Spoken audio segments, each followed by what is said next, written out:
Muy buenas noches, amigos oyentes, televidentes, internautas, hermanos migrantes, bienvenidos al programa número 51 de Un Café con JJ por Ecuador TV. ¿De qué hablaremos hoy? Pues del sistema penitenciario del país, que sin duda está bajo la lupa. Conversaremos con el abogado Juan Carlos Izurieta Gaviria, es constitucionalista y penalista, ex asesor jurídico de la Coordinación Zonal 4 del Ministerio de Justicia, fue subdirector nacional de medidas cautelares, medidas socioeducativas y ejecución de penas del SNAI, es catedrático universitario y por eso nos acompaña el abogado Izurieta. ¿Cómo está usted, abogado? Un gusto, Jimmy. Buenas noches y buenas noches a todos los oyentes. Muchas gracias. Abogado, el sistema penitenciario está atravesando por una grave crisis, sin duda. Para no irnos muy lejos, hace pocos días se ha reportado en la llamada otrora penitenciaría modelo de Guayaquil la muerte de 15 reclusos, algunos por tuberculosis, otros no se sabe por qué.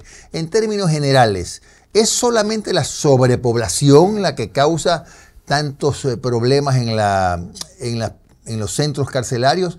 ¿O qué es? Tenemos 30 minutos para desarrollar el tema. Sí, Jimmy.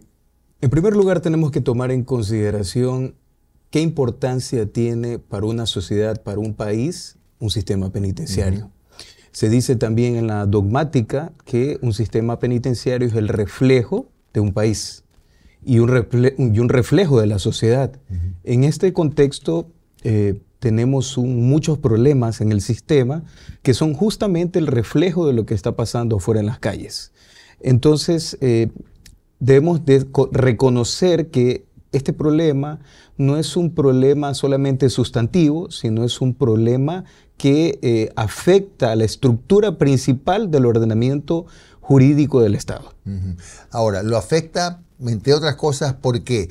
Porque es cierto, como se afirma y como se ha detectado, que desde los centros carcelarios se operan diferentes acciones delictivas, criminales. ¿Eso es cierto?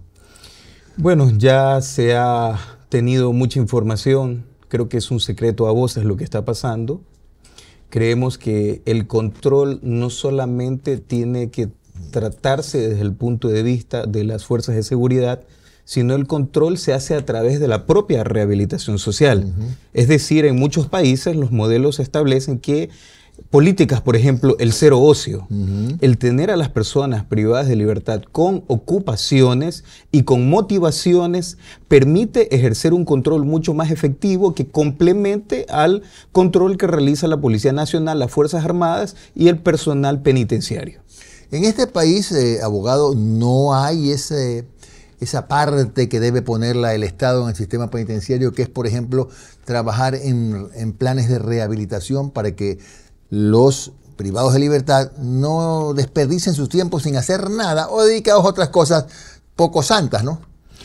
La normativa lo establece, el mismo Código Integral Penal establece la conformación de un organismo técnico y por ahí es que debemos de trabajar. El organismo técnico está formado por varios ministerios. Entre esos está conformado por el ministerio encargado de la rehabilitación social. Ahora la pregunta es, ¿el SNAI es un ministerio? No. Ya no es un ministerio. Fue un ministerio en algún momento bajo otra denominación, pasó de ser un servicio y ahora pertenece a otro ministerio, es parte de otro ministerio. Entonces, tenemos una normativa que dice una cosa, pero en la práctica estamos haciendo todo lo contrario, se le está restando recursos y ese organismo técnico, por ende, no está funcionando. Ni siquiera se han reunido para tratar los temas de rehabilitación social, sino que estamos actuando únicamente de forma reactiva, pero no de forma preventiva. Claro, pero ¿no será que esto ha pasado porque el SNAI desde hace algunos años no ha sido eficiente en su trabajo? Es un organismo que tiene que reestructurarse. Por eso el mismo Código Integral Penal establece que debe ser un ministerio. ¿Un ministerio? Un ministerio.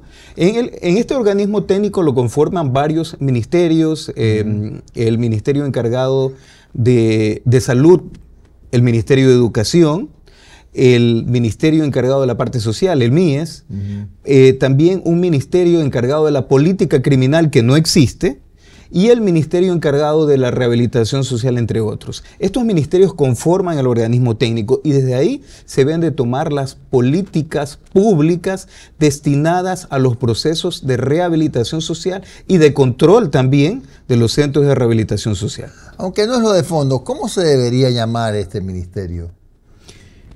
Yo pienso que el nombre es lo de menos, pero ¿no? Él dice el ministerio encargado de las políticas de rehabilitación social. Ya. Puede llamarse Ministerio de Rehabilitación Social o cualquier otro nombre. Lo importante es que funcione el organismo técnico, y si no se activa el organismo técnico, se van a seguir tomando acciones de carácter reactivo, y también se va a seguir aplicando lo que se está aplicando actualmente, que es las políticas penales populistas, se dice, ¿no? Claro. Entonces hay que tratar de combatir ese tipo de políticas porque no generan definitivamente cambios. Claro, no generan cambios. Usted habla de que debería ser un ministerio, pero una alternativa para no seguirnos llenando de pronto de personal que en este momento ni siquiera el país puede absorber. ¿Puede pasar la solución por rehabilitar el SNAI? Por darle recursos y por darle ciertas atribuciones que a lo mejor no las tiene. Es un organismo que hay que reestructurarlo. Pueden cambiarle el nombre, pero si no lo reestructuran y si no lo convierten nuevamente o si no lo hacen definitivamente un organismo de carácter técnico, no se van a ver soluciones. Ajá. ¿Por qué? Porque hay que aplicar lo que es la clasificación, pero ahora he estado escuchando que una reconocida asambleísta estaba hablando de segmentación. O sea, separar a los PPLs de acuerdo al delito. Sí, eso. O sea, segmentar es coger un grupo y pasarlo de un lugar a otro. Correcto. ¿Qué es lo que se ha estado haciendo? Ya. Los famosos traslados. Ya, pero bien. ¿Cuál es el criterio técnico para eso? Ahí es que hay que trabajar, porque si estamos hablando de clasificación, hay que tomar en consideración el delito, los años de pena, la conducta, el índice criminológico de cada persona privada de libertad. Por eso es que hay mucho, la parte criminológica tiene que ver. Por eso estamos enfocando en el delito. Los cambios normativos, los cambios legislativos se están enfocando en el delito, pero no se están enfocando en la conducta ni tampoco en la reparación de la víctima. Claro. Ahora, y hoy por hoy, ¿qué hace el SNAI? ¿Cuál es el trabajo hoy del SNAI? Está conteniendo, creo yo. Está tratando de contener y administrando. Sobrevive, digamos. Digamos que sí, pero hay que reestructurar la institución como tal. Ahora, si el SNAI por lo menos le quedan algunas funciones, ¿cómo durante todos estos años, por ejemplo, no ha podido implementar algún mecanismo que impida la comunicación desde dentro de las cárceles hacia afuera? Que, bueno, vamos a ponerlo así, secreto a voces, que muchos crímenes, secuestros, extorsiones se operan desde adentro, pero no hay aislamiento de las comunicaciones, salvo creo que en la cárcel del Encuentro. Fácil, porque el control hay que hacerlo desde adentro, hay que individualizarlo, porque la rehabilitación social tiene que ser individualizada, no colectiva. No es lo mismo coger un grupo de 100 personas, ponerlos bajo candado en un pabellón y decir, ya los controlé. Yeah. Porque esos 100 no los vas a poder controlar, peor si no tienen ninguna actividad. Claro. Lo que hay que hacer es individualizar, trabajar en la carpeta de cada persona privada de libertad y verificar qué actividades está haciendo. Pero eso es control interno a través de los equipos sociales, equipos psicológicos, equipos criminológicos, que aún se mantienen en los centros de privación de libertad, pero son insuficientes. Al igual que el control a través de los agentes de seguridad penitenciaria, ¿no? El índice internacional debe de ser uno por cada una persona, sí. Un agente de seguridad penitenciaria por cada 10 personas privadas de libertad. Estamos? Aquí estamos prácticamente así. Pero ¿y qué tiene que ver esto con aislar la señal de celular, por ejemplo? Eso no tiene que ver con que estén ocupados, con que no estén ocupados, pero es algo elemental. La pregunta es, ¿por qué en los centros penitenciarios del país no se ha hecho esto? O sea, sí se ha hecho, pero no se ha hecho bien. Ya. Lo que pasa es que se han puesto inhibidores de señal. Ya, claro. Pero ¿Eso los no funciona o inhibidores qué? son saboteables. Ah, ya. Entonces, lo que hay que hacer es aislar a los centros de privación de libertad. En esa parte es muy interesante el concepto del Centro de Rehabilitación de Santa Elena, que está aislado y es impedido que todo el perímetro pueda haber negocios o casas. O sea, así debería funcionar un buen sistema penitenciario. En la teoría y en la parte estructural, sí. Ahora, vamos a trabajar también y vamos a analizar si este centro de privación tiene un modelo de gestión, que esa ya es otra parte, la parte interna. Pero en la parte externa, los centros de privación de libertad ya no pueden estar en las partes urbanas de la ciudad. ¿Ya? Porque definitivamente, o sea, si bloqueas la señal y le pides a la telefónica que bloquee 2 kilómetros a la redonda, Perjudicas a los todos que los viven habitantes. por ahí cerca, ¿no? Entonces, es técnicamente imposible poderlo hacer por el momento. O sea, en realidad la única cárcel bien ubicada de este país es la del Encuentro. En ubicación, sí, en este por supuesto, rato, ¿no? Que lo es. Y debería entonces usted, ¿cuántos centros penitenciarios más o menos en el país? No lo tengo en la memoria, bueno, no importa.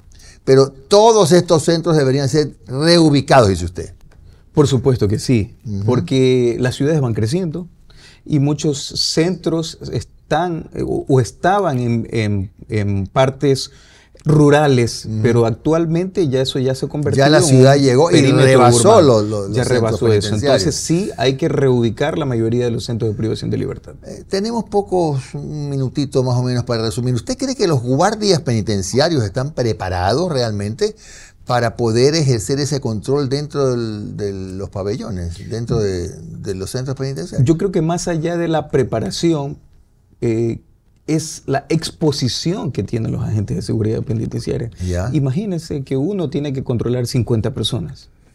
Entonces... ¿Y están armados adentro o no? ¿No pueden estar armados? Ellos ¿Los guardias? No, ellos no. Ah, caray. Ya. Entonces, el nivel de exposición los conlleva muchas veces a someterse a las reglas internas del autogobierno del Centro de Privación de Libertad. Eso es otra gran verdad. Adentro hay autogobierno. Claro, totalmente. Ahí le cobran por el celular, le cobran por la tarjeta, le cobran si quiere comer pollo, si quiere tomarse una colita, si quiere cigarrillos, si quiere otra clase de cosas. Todo tiene precio. ¿Cómo le dicen? Capataces, no me acuerdo cómo es que les dicen a los que están. ¿Cómo era? Caporales, ¿ves? Estos tienen experiencia estos muchachos. Sí, señor, los caporales. Eso es una gran realidad. Muy interesante, abogado. Hagamos una pausa y regresamos a seguir evaluando lo que está pasando con el sistema carcelario del país. Que nadie diga, porque no es cierto, que es un éxito. Lo que se está experimentando ahora, nuevo, lo de la cárcel del Encuentro, eso puede funcionar, pero todo el resto hay que reestructurarlo por completo. Ya hablaremos de eso, ya volvemos.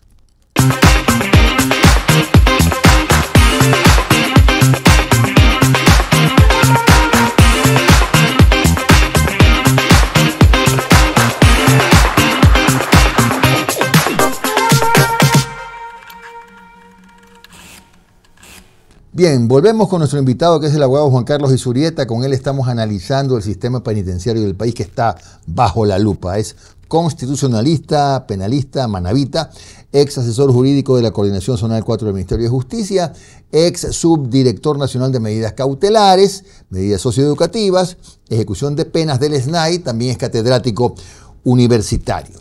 A ver, estábamos hablando en algún momento del primer bloque, abogado, de la necesidad de la rehabilitación, que en realidad no existe. Pero yo le pregunto, usted le va a ofrecer, imaginario, ¿no? En la cárcel X, proceso de rehabilitación, talleres de carpintería, de artes, qué sé yo. ¿Usted cree que los presos en las condiciones que están ahora, hacinados, más preocupados de otras cosas, viendo cómo extorsionan a alguien, van a estar interesados en rehabilitarse? En las condiciones que están es muy difícil. Claro, claro. Pero hay que tomar en consideración, se habla mucho del modelo de Bukele. Sí. obviamente, bueno, en primer lugar, el modelo de Bukele son Creo que hay centros de 80.000 presos en esos centros, ¿no? Sí, son centros de confinamiento, no necesariamente de rehabilitación. Ahí no hay rehabilitación. Pero yo digo, Bukele aplica muy bien la práctica de un libro que me llama mucho la atención, de Michel Foucault, que es Vigilar y Castigar. Bukele muestra los cuerpos, muestra el castigo, muestra los colchones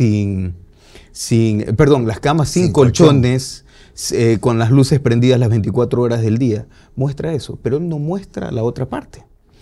Bukele está aplicando un sistema de rehabilitación social. ¿Cómo? Están trabajando y todos están produciendo, está aplicando Bukele definitivamente el derecho restaurativo y reparativo hacia las víctimas y hacia el Estado. Pero eso trasciende poco, ¿no? Trasciende poco porque a él le conviene mostrar la parte dura del presidente, claro. Pero él no muestra la otra parte. Que no es malo, por supuesto. Es muy bueno. Está construyendo infraestructura para el Estado a través de las personas privadas de libertad, con trabajo. Ellos reciben salarios también. Oiga, qué interesante. Entonces, digo yo, nos estamos quedando solamente con la imagen o con el modelo de Bukele, pero la parte que castiga. Pero no estamos observando la parte que rehabilita. Bueno, pero por lo menos ya en la cárcel del encuentro estamos en esa fase, porque en las otras no estamos en esa fase. En las otras no hay rehabilitación. Aquí, bueno, claro que por eso es la clasificación, hay que ver quienes están privados de libertad cumplen con los requisitos para definitivamente estar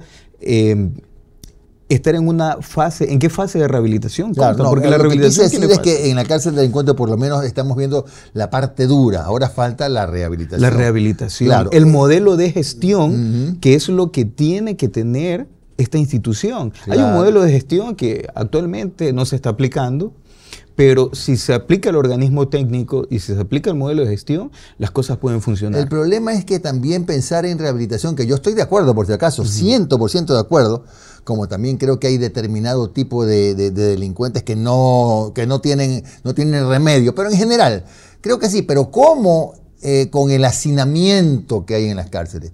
¿Cómo usted instala, cómo usted adecúa, arregla, qué sé yo, pues talleres? ¿Cómo lo hace? ¿Dónde? Es mucho más difícil cuando hay hacinamiento. Ya. Mucho más difícil. Pero con la construcción, y así estoy de acuerdo, que se construyan nuevos centros de privación de libertad y se los clasifique, pero no por la banda sino que hay que hacer una clasificación técnica, como lo dije anteriormente, tipo de delito, año de la pena, tipo de conducta, índice criminológico, tratamiento también psiquiátrico. O sea, hay que aplicar una serie de aristas. De salud. En Guayaquil hay muchos privados de libertad que están muriendo por tuberculosis, pues. La coordinación con el Ministerio de Salud Pública tiene que ser un ente fundamental, no accesorio, así mismo como la educación. Entonces, la rehabilitación social no solo es seguridad, es educación, es salud, es la parte social de las familias, el MIES. ¿Qué pasa con los hijos de las personas privadas de libertad? ¿Qué pasa con esas familias también? Por eso es que es un conjunto de temáticas. En sí la seguridad conlleva todas estas aristas y hay que trabajar en ellas. Claro.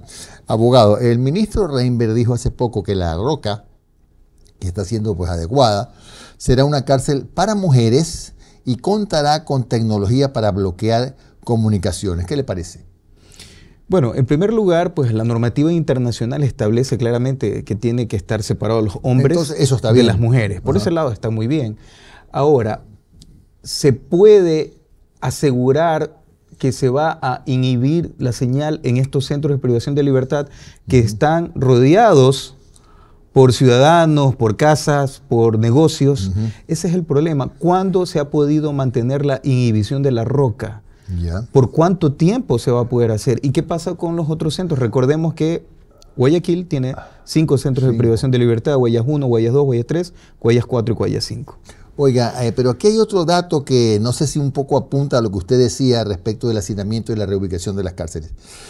El gobierno está anunciando que habrá un nuevo penal con casi 15.200 plazas en un lugar X aislado, no se ha dicho todavía exactamente dónde, como para reducir el hacinamiento, y de pronto ese puede ser un paso para la reubicación de los otros centros penitenciarios, ¿no? O a lo mejor ya esos centros penitenciarios no funcionarán más y habrá que usar un modelo de una cárcel que tenga pues espacio suficiente para rehabilitar a los presos. Sí, la infraestructura es el paso principal, porque con la infraestructura se evita el exceso de hacinamiento. Pero ahí llega la otra parte, lo que estamos hablando, ¿no? Justamente el modelo de gestión, cómo los mantienes ocupados. O haces lo mismo, si estás en una cárcel nueva y encierras 100 personas, los pones bajo candado, ¿vas a tener control así? Ese es el problema. El problema es que la pena y el cumplimiento de la pena, la ejecución de la pena, tiene que ser individualizada, y otra cosa, tiene que ser progresiva, porque... A ver, explíqueme eso, ¿por qué progresiva? Progresiva, ¿por qué? Porque si una persona, y no podemos generalizar, si una persona por un delito menor está haciendo cursos, está estudiando, está tratando de hacer las cosas bien, tiene derecho a acceder a un beneficio penitenciario, un régimen semiabierto, por ejemplo.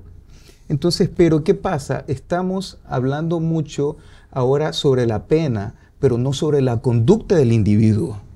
Ahí es que tiene que trabajar la rehabilitación social. Ahora, entonces, regresando un poco a la primera parte, ¿usted cree que se podría encargar al Ministerio que usted me dice que no es suficiente lo que hace o lo que puede hacer el SNAI, sino un ministerio que coordine con otros ministerios, educación, salud, inclusión, que ese ministerio debería encargarse también del trabajo de la rehabilitación social? Sí, o sea, si no necesariamente se pueda crear un ministerio, porque ahora estamos justamente reduciendo ministerios. O sea, se puede fortalecer el SNAI, ¿no? Pero se están haciendo ahora, se están proponiendo reformas a la misma Constitución, justamente enmiendas constitucionales, en el sentido de quitar a las personas privadas de libertad el artículo 35 de la Constitución. Yo creo que no se está apuntando en el fondo del problema. El fondo del problema es el sistema. Entonces, si vamos a trabajar en el fondo del sistema, que se hagan reformas al Código Integral Penal y se busquen mecanismos para activar el organismo técnico sin necesidad que el ente encargado de la rehabilitación social sea un ministerio. Entonces, hacerlo funcional. El SNAI, o el nombre que sea. El nombre que sea, pero que trabajen todas las instituciones en conjunto y que todas las decisiones, las políticas públicas y la creación de un modelo de gestión se dé con la activación de este organismo técnico. ¿Usted cree que este organismo técnico, por ejemplo, podría determinar, si analiza la conducta, como usted dice, individual de cada PPL, puede determinar quiénes sí pueden rehabilitarse y quiénes no? Por supuesto que sí. ¿Y usted sí cree que hay gente que no tiene remedio? Disculpe que sea tan criollo para hablar. Lo hay. ¿Y qué se hace con ellos? Ese es el otro punto. Tendrán que cumplir su pena. Mire, es que el trabajo de los asambleístas a hacer es arduo. Lo que pasa es que creo que están aplicando mucho el populismo penal. ¿Ya? O sea, lo que se escucha que la gente quiere que se lo saque del artículo 35, perfecto, vamos a trabajar en eso. Pero no están trabajando en el fondo. ¿En qué momento he visto a un asambleísta discutir qué pasa cuando la persona privada de libertad cumple su sentencia? Se hace individual ante la administración de sale justicia. A la calle y a lo mejor vuelve a delinquir porque no aprendió nada. Entonces hay no que está rehabilitada, ¿no? Hay que trabajar en la no reincidencia de las personas privadas de libertad, ¿no? También ahora se está buscando juzgar desde hace ya varios meses a los menores como adultos. Sí. Ahora, ¿cuál de esas propuestas trata de buscar una solución a la no reincidencia de los menores? O sea, en Brasil tenemos un 80% de reincidencia. Claro. Ahora, se habla de rehabilitación con menores cuando es reeducación. Sí. Desde los conceptos están mal. Ahora, convengamos una cosa, abogado. Hay que entender también que mucha gente está indignada, perdió su familiar, lo asaltan, no tiene seguridad, no puede salir de su casa. Es decir, hay que entender la indignación, pero habría que en todo caso modularla, complementando el trabajo con rehabilitación, reinserción, etcétera, que es a lo que apunta esta conversación, ¿verdad? Claro, porque este aumento de participación de menores en delitos tiene que ver con el reclutamiento. Yo he Y el hablado de ese reclutamiento tema. sigue aumentando. Entonces, vamos a seguir teniendo centros de adolescentes infractores llenos de más adolescentes infractores que van a salir porque van a cumplir sus penas, los vamos a juzgar como adultos, van a salir a los 30, a los 50 años, a los 40 y van a volver a delinquir. Claro, y ahora está fallando el sistema. Y ahora, entonces, abogado, recordemos que hay otras cosas que antes no las había. Ahora hay lo que se llama el cartel del TikTok, donde los jóvenes son seducidos, son reclutados con imágenes, con canciones de la narco no sé cuánto de México, etcétera, etcétera. Y bueno, y son cosas que el Estado no sé cómo las va a poder controlar. Es decir, hay una nueva forma de delinquir, de reclutar, y es por eso que el Ministerio o el SNAI fortalecido tiene que trabajar todos los días, ¿no? Sí, por eso es que ahora las políticas... Nos quedan pocos segundos. Las pero políticas concluyan públicas más. están ahora y las reformas legislativas tienen que ir enfocadas a las nuevas tecnologías. En este caso, la ciberdelincuencia, la protección de datos de carácter personal. Correcto.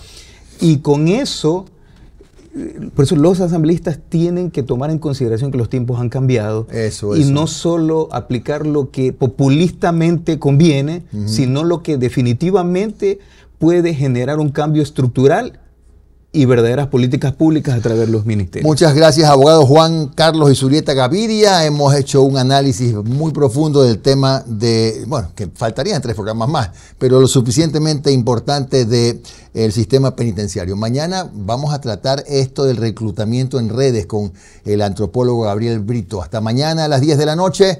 Que tengan ustedes un buen resto de noche y un descanso reparador.